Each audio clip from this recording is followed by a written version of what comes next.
নমস্কার। আজকে 5ই জুন বিশ্ব পরিবেশ দিবস। তো সে উপলক্ষে আমি একটা পরিবেশের উপর একটা গান পরিবেশন করছি। যদিও আমি পারি না ঠিক মতো, তবু একটু আপনারা ধৈর্য সহকারে একটু শুনবেন।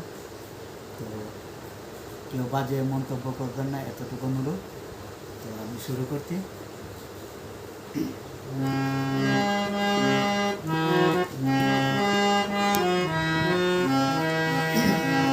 এসো সুন্দর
মাইকার যন্ত্রের